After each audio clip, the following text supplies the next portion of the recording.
பாகம் பெண்ணொரு ஆனாய் போற்றி, அண்ணாமலையும் மன்னா போற்றி, கண்ணாரமத கடலே போற்றி, காவாய் கனகத்திரளே போற்றி, கைலை மலையானே போற்றி போற்றி.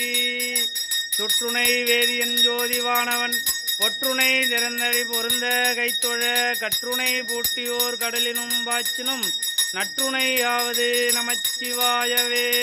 கற்பனை கடந்த ஜோதி கருணையே உருவமாகி அற்புத கோலநீடி அருமறை சிரத்தின் மேலாம் சிற்பர யோகமாகும் திருச்சிற்றம்பலத்துள் நின்று பொற்புடன் நடந்தெய்கின்ற புங்கழல் போற்றி போற்றி. பஞ்சமாதேவி பசுபதி